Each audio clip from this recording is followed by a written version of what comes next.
Hey guys, DC Network here, coming at you with Ask DC Network number 16. Our first question today comes from Snake Eyes, who asks, what's your thoughts on the DCU plans by James Gunn? So for those of you who don't know, James Gunn, the director of Guardians of the Galaxy 1 through 3, he is in charge now of the DC Universe, the DC Universe set of films and some TV shows as well. And my thoughts on it are, I'm not the biggest DC film person anymore. The last DC Universe film I saw was Batman vs. Superman back in 2016, and I did see the Batman, but that's not within the DC Universe. So based on what's been announced, I think that the content, the movies they've announced, the shows they've announced, they seem fine and dandy. I think they seem good. Where I think the issue is for DC is twofold. Number one, I think that the superhero genre within film and TV, because of Marvel, is super oversaturated. And I think you kind of see what's happening now with Marvel. If you look at Marvel now, the quality of content arguably has gone down since Endgame came out, since the end of Phase 3. The reason for that is twofold. Number one, it became super oversaturated. So a lot of the themes you've seen in these movies before are kind of being repeated, or it's stuff that's very familiar to you. And number two, they've tried to do different things as well to try to spice things up, and some things have just been hit or miss. Some things just haven't been all that good. I think that the whole genre in general is super oversaturated, so the fact that DC now is trying to kind of put their own footing in this market, I don't know how well that's going to go over, because we saw they were kind of late to the whole superhero film big universe, because the MCU started back in 2008. DC tried to start theirs in the early to mid 2010s, and they were pretty late to the game at that. They should have started earlier. They should have done it when Marvel was doing it. At that point, it was kind of too late for them, and I feel like we're in the same situation now. And the second thing where I think the DC universe is going to become confusing for some people is they're still producing films outside of the universe. So what do I mean by that? For example, the Batman movie, the Joker movie, they are getting sequels in the DC world, but they are not taking place during this universe. So I feel like for your average person who's going to see these films, that might become rather confusing to see that, hey, why is there a Batman in Batman the Brave and the Bold, but then there's a different Batman in the Batman? Are these the same character? Are they different characters? What's the story there? So yeah, I think that what's set ahead for DC seems like it's well thought out and it's well planned, and I'm sure they're going to be some quality films, but the market is so oversaturated in general, and the fact that there's films taking place outside of the universe within DC, I feel like I don't know how well it's going to do. Openly Confused asks, what's your ideal schedule for Cartoon Network and what would you change about the current one? So my ideal schedule in a perfect world, I've been saying for a while now that I think classics need to have a place on the channel, and we know that Checkered Past is coming later this year, and that's basically answering my biggest complaint, that they don't really pay attention to their classics. So now that that's happening, what else would I want to change on Cartoon Network? And in all honesty, I really just would like more variety in the schedule. In the past, I said let's do that via classics. Now they are going to do that on Adult Swim though, at the 6 p.m. time slot, the 6 p.m. block. So for the rest of Cartoon Network, what would I like to change? Just add more variety to the channel, and the way to do that, if you're not doing classics, because obviously classics are not going to air during the day on Cartoon Network, then have their own Checkered Past block at night. It's going to be one or the other. If you're airing classics at night, you have to fix the schedule during the day by adding more content to it, and the way to do that is to greenlit more shows, to produce more shows on the channel, and that's the big thing for Cartoon Network right now. I feel like you just need to make more shows just to add variety to your schedule, because Teen Titans Go, Amazing World of Gumball, Craig of the Creek, that's not cutting it, with Wee Baby Bears thrown in there as well. You need more than that, and you need more than that to survive, and classics are a good starting point, but it'd be good to see some new content come onto the channel as well. Trey Needham asks, do you think Adult Swim will start at 5 p.m.? And honestly, that's the path we're headed down, right? I mean, I'm not even joking when I say this, or I say this half jokingly. I wouldn't be shocked if,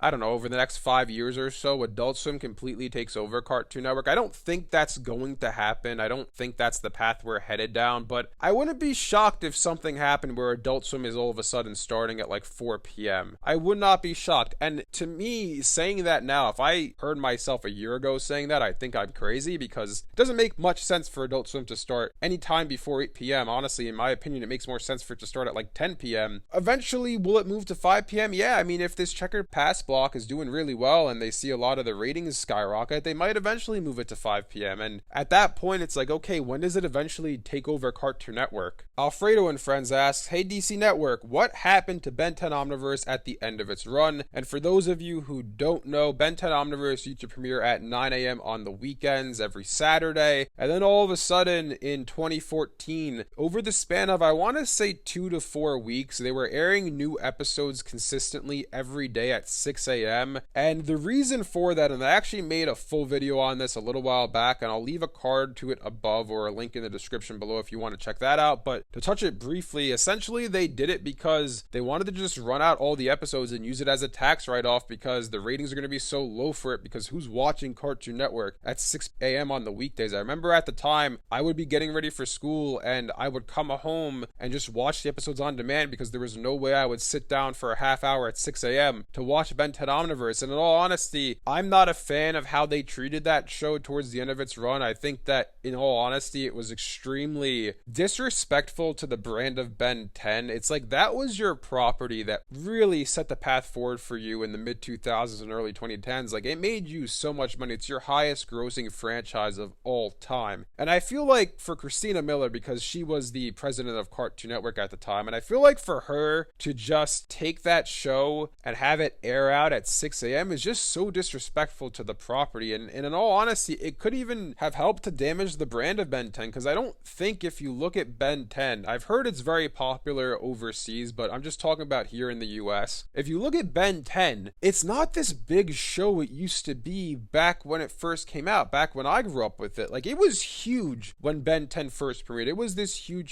show. I remember, quick little story, at the time I thought, oh, this show seems like it's going to be scary, and one of my friends was like, hey, DC Network, you'd love this show. And then I checked it out and I was hooked after that. And I remember at the time, even when Ben 10 Alien Force, just a little trip down memory lane, I remember at the time when that show was coming out, the marketing for it and the hype surrounding it was huge. I remember everyone was like, oh wow, Ben 10 is aged up. And I remember even at school, talking to kids at school, I'd be like, wow, this show looks great. And I remember there was a lot of people saying, oh no, it's not going to be good because Ben's older now, it's a different show, it's a different take on Ben. And then it premiered, I remember everyone was going back on what they said that I knew. Everyone was like, this show was amazing. And then obviously a lot of fans, I would say, were probably lost during Alien Force just because, you know, they're getting older and they're too old for Ben 10, quote unquote. I actually, fun fact that I don't think I've ever talked about on this channel, I grew out of Ben 10 at that point. I stopped watching it, I believe, at the end of season 2 maybe, and when the hybrid arc ended, I stopped watching Alien Force because I thought I was too old for Ben 10. Then I came back to the show when Ultimate Alien was on and I watched it all throughout Omniverse. But I feel like if you look at Ben 10 today as a brand with the reboot, and obviously there's nothing on since the reboot ended, I don't think it's as big. I don't see kids talking about it that much. I don't see toys flying off the shelves like they once were, and it's a shame. And I feel like Christina Miller, she's a big reason why Ben 10 as a brand isn't as big as it once was, because she damaged it with the way she treated it. And then with the reboot, CN Nick and Disney Fanboy asked, did you know that back in April, Gendy Tartakovsky said that he has no interest in revisiting Dexter's Laboratory? If that's true, how do you feel about it? Yes, I did hear about this, and I think what he said exactly, and don't quote me on this because it's off the top of my head for memory, but I think what he said was it was in discussion of Sym-Bionic Titan, bringing that back, and he said that is the only property that he's worked on that he has any interest in returning to. Obviously that means he doesn't want to go back to Samurai Jack, which he finished it. Why would he want to go back to it unless if he's going to do some new movie or something, or some new idea he has for it in that world? But that includes Dexter's Laboratory, and I'm fine with it. I don't think Dexter's Laboratory is a show that needs to be revisited. In all honesty, I'm not the biggest fan of Dexter's Laboratory. Would it be cool to see like a movie or something taking place in that world in the modern day? Yeah, that'd be neat, but I don't think it's really all that necessary. And for Gendy himself, he's working on so much right now. Obviously, Unicorn Warriors Eternal, at the time of this recording, it has 1 episode left to premiere. That took a lot of work from him. He's creating 2 movies for Sony. I believe Fixed and Black Knight are the 2 movies he's working on. And then he's working on Primal Season 3 and whatever else he's working on over at Cartoon Network Studios, because I'm sure there's more that he's working on that we have no idea about. So in my opinion, it makes sense that he doesn't want to revisit these older properties outside of Sym-Bionic Titan, because he wants to do something new and fresh with the time that he has and with the money he's being given from these different studios and whatnot. The only reason he wants to go back to Sym-Bionic Titan at all is because that's the one show he has right now that got taken from him. He never got to tell the end of that story. He never got to end it the way he wanted to end it because Cartoon Network canceled it after 1 season. 2000. So to sum it all up, I'm not really all that surprised that he doesn't want to revisit Dexter's Laboratory because he's so busy with other stuff right now. Mooney Kitty says, "Hey DC Network, been a fan of your content for a very long time. I have 4 questions to ask you, and thank you for watching. I appreciate that. I can't get to all 4 of these questions, but I'm going to touch on your first and fourth question. Your first question is, which Cartoon Network show should get a new video game for a modern day console? Call me biased because I'm a huge fan of the franchise, but I would love to see a new Ben 10 game on modern day consoles. So I have a game collection at home, right? And as a part of my game collection, I have the Ben 10 games that were released on consoles. I believe I have all of them except for the Ben 10 racing game, and I have,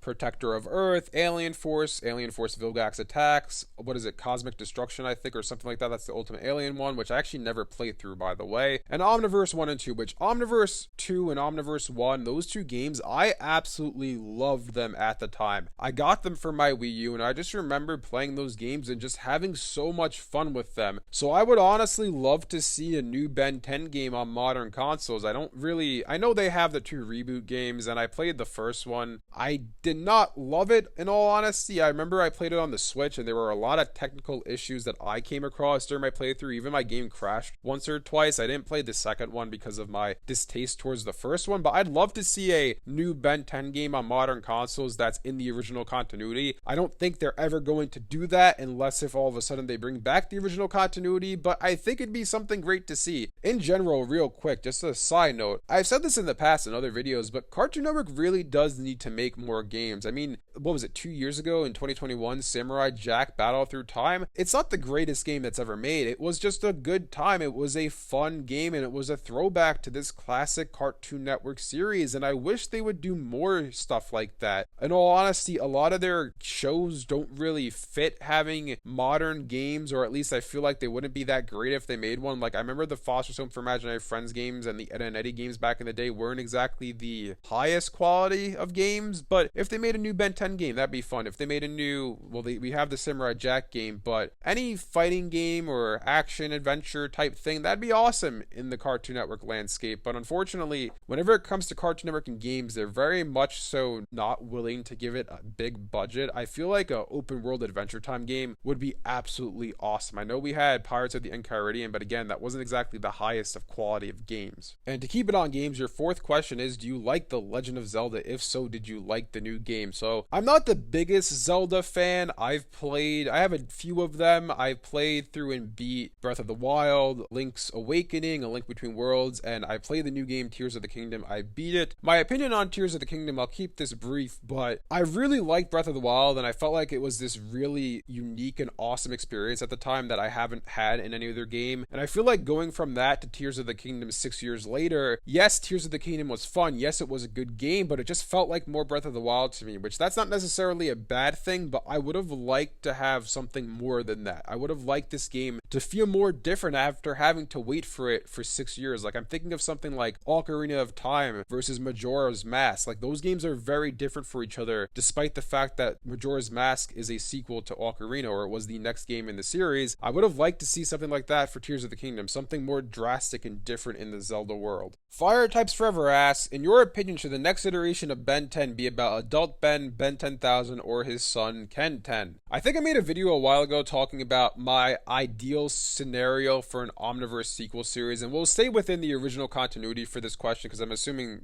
that's what this series would be in if it were to happen. And in my opinion, I feel like at the time when Omniverse ended, the logical next step for the franchise would have been a Ben 10,000 series. I feel like they were setting that up at the end of Omniverse. But if they were bringing back the original continuity today, I feel like the best way to do that would be to make a Ben 10 show 5 to 10 years after Omniverse. So you're looking at Ben in his early to mid 20s, and the reason I say that is because Ben 10,000 is always portrayed to us as like the ultimate form of Ben, right? Like, that is when he's perfected being a hero, perfected being a superhero with the Omnitrix. And I feel like jumping from where Ben was in Omniverse to Ben 10,000, it's like, okay, how do we get from point A where Ben in Omniverse is still, he's good at fighting crime, he's good at being a superhero, but he's not Ben 10,000, he's nowhere near that. How do we get from Ben Prime at the age of 16, or I believe at Omniverse he's 18 at the end of the show, but that's a story for another day. But how do we get from Ben at the end of Omniverse to Ben 10,000 when he's in his 40s? I feel like we need to see that, and I think that having a show with Ben in his 20s would be the perfect way to bridge that gap and show us, okay, how did Ben at Omniverse go from that to being Ben 10,000? Then you can make a show with Ben 10,000 if they were to continue this long term. You can make a show with Ben 10,000 where he's in his 30s and maybe he, gets married to Kai, and then the next series would be when he's in his 40s, and maybe it could involve Ken 10 at that point because Ken would have been born then. So I think that would be, in my view, the perfect scenario for Ben. That is what I would want to see happen. In all honesty, do I think that's likely? Not really. I mean, they might do something with Ben as a young adult, just because if they're going to, I might make a full video on this, but I have a feeling that the next Ben 10 is going to be on Adult Swim, and I feel like if you have Ben as a young adult in that series, it would make sense for young adult Ben to be on Adult Swim. So there is the chance that that does happen, or something like that does happen, but at the same time, it's still possible that they just completely reboot Ben again and do something brand new. But I do think whatever is next for Ben 10, we're going to see an older version of Ben. Deshaun Edwards asks, should Warner Brothers Discovery sell the rights to Cartoon Network? This is a tough question for me because I made a video, I think maybe a month or so ago, saying that I think they should sell Cartoon Network to someone who actually cares about it. But the reason why I'm saying this is a tough question now is because, one of my recent videos I discussed how Warner Brothers Discovery view on the future of animation is that they see it being more so in the young adult space or the adult space as opposed to young kids content. I feel like right now, if that's what their view is, I really need to see what that turns into, what happens there, because if they're going to start pumping out a lot of content in the same genre or vein of Unicorn Warriors Eternal, where it's this more serious show, that yes, it is on Adult Swim, but then it's still being produced by Cartoon Network Studios, and maybe they'll do stuff like that for some older properties in the Cartoon Network branding as well, then I'd say no, they might be handling it well, but I can't really speak on that right now because I haven't seen what this young adult future looks like for Cartoon Network Studios or just the animation department at general in Warner Brothers Discovery. I need to see what that turns into. I need to see what that looks like. If you asked me this a month ago, I would have said absolutely yes, because clearly they don't care about Cartoon Network, and I still argue that they don't care about Cartoon Network as much as they do Adult Swim. My interest has been piqued by what they've said. I'm curious to see what this future looks like for animation over at the company, and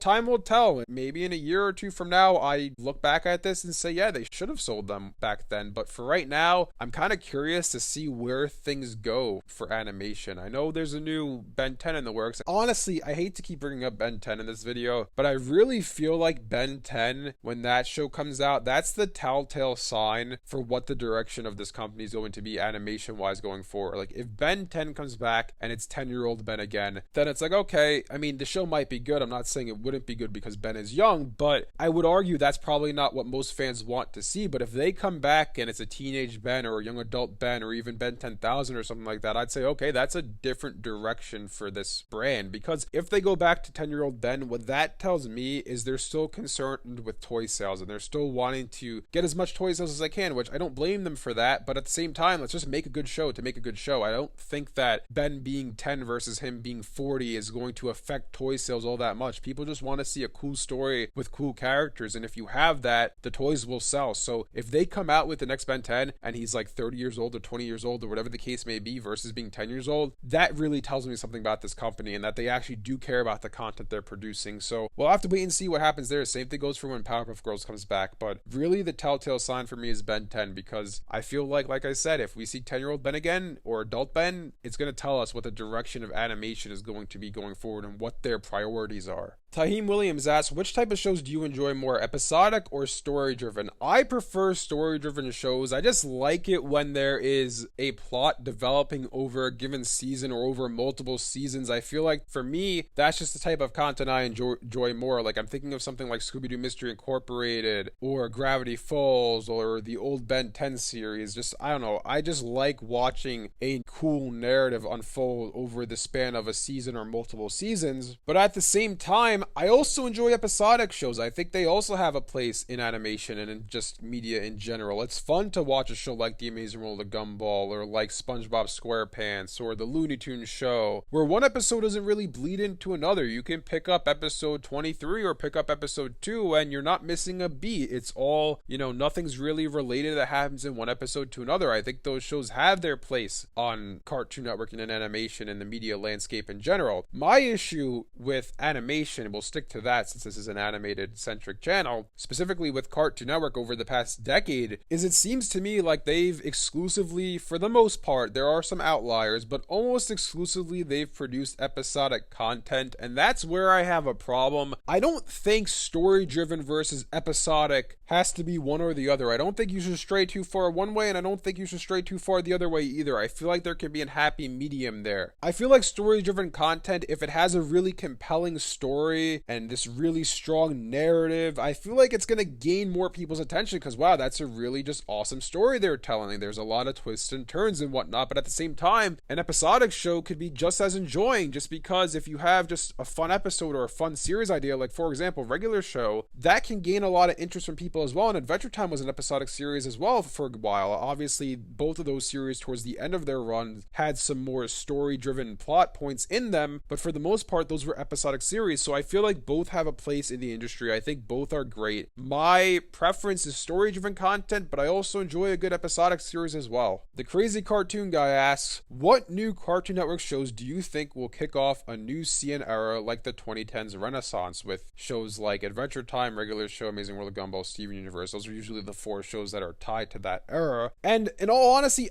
I don't think there is anything that they have coming that's going to kick off a new era of Cartoon Network, or at least nothing that I can tell, because in all honesty, I feel like you can't really predict what shows are going to kick off a new era for Cartoon Network. In all honesty, I remember at the time when Adventure Time, when they were marketing it before it even premiered an episode, I looked at the show and I'm like, I think this looks stupid. And I remember then all of a sudden I checked it out and I fell in love with the series. So I feel like you can't really look ahead too far and be like, oh yeah, this is the show that's going to kick off Cartoon Network's next era. I know I've said in the past that I thought Unicorn Warriors Eternal was going to be that series, and I know you even mentioned it here, and obviously it's not even on Cartoon Network. Even if it was on Cartoon Network, it's a mini-series. That's not going to kick off a new era of Cartoon Network animation. You need something that's going to be on the channel for multiple years, for maybe even a half to full decade. So I feel like it's really hard to sit back and be like, all right, that show right there, that show right there, those are the two that are going to carry Cartoon Network for the next decade. I feel like it's more something that happens naturally, where it's like, okay, a series premieres and it just has a really strong footing, it gains a lot of interest, and all of a sudden it goes on this long run. And I feel like once we're maybe 2-3 years into the series, we'll realize, oh wow, this is the show that's gonna really put Cartoon Network into the next era of animation. Wisconsin King asks, since Samurai Jack got revived on Adult Swim, what Cartoon Network series would you like to see get revived on Adult Swim? The 3 that immediately come to mind are Ben 10, because,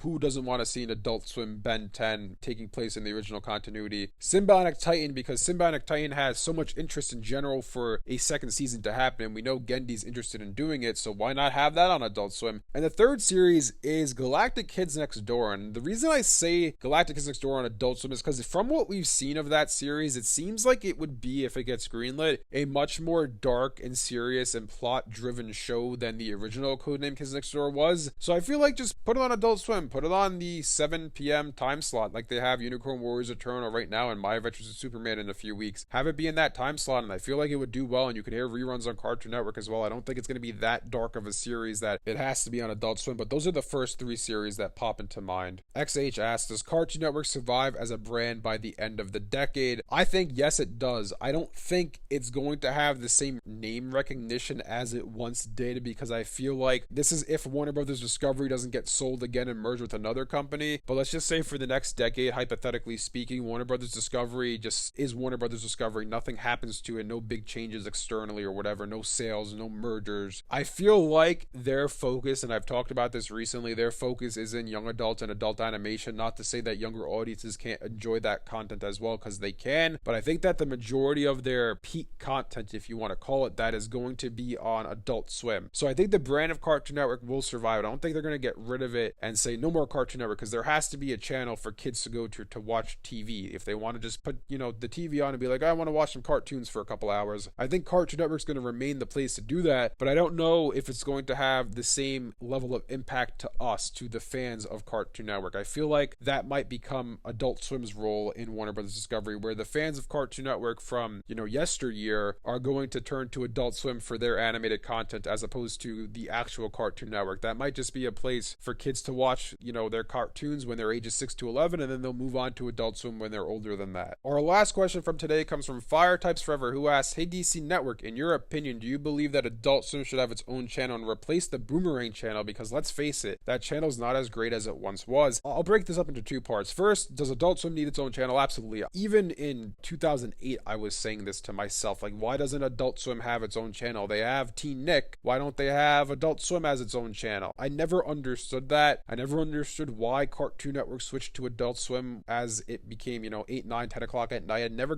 got that. So yes, I think Adult Swim needs its own channel, especially now that they're really putting a lot more resources into it. I think it deserves to have its own channel. In an ideal world, Cartoon Network has its own channel, Boomerang has its own channel, and Adult Swim has its own channel. With that being said, we're not in an ideal world. They're not going to make another cable channel in the year 2023. I personally think it makes sense for Boomerang to turn over to Adult Swim, or have Adult Swim take over Boomerang. Maybe even Boomerang can be like an early morning block on Adult Swim, where maybe overnight they have, some Hanna-Barbera classics airing on the channel. To me, that makes a lot of sense. It might be controversial because people don't want to see Boomerang go anywhere, but let's face it, they're not really doing a ton with Boomerang as it is right now. I think that makes a lot of sense. Then Cartoon Network could have, a 24-hour schedule, and they don't have to worry about sharing with anybody except for the hour and a half of Cartoonito they have. And Boomerang and Adult Swim can share a channel amongst themselves, with Boomerang maybe being like a 3 to 4 hour block on Adult Swim every day. I think that makes a lot of sense. Do I think they'll actually do that? Probably not. Anyways, that's it for Ask DC Network number 16. Thank you all for your fantastic questions, and I hope you enjoyed this video. If you enjoyed it, be sure to leave a like and subscribe to see more content like this from DC Network. Thanks for watching, and I'll see you guys next time.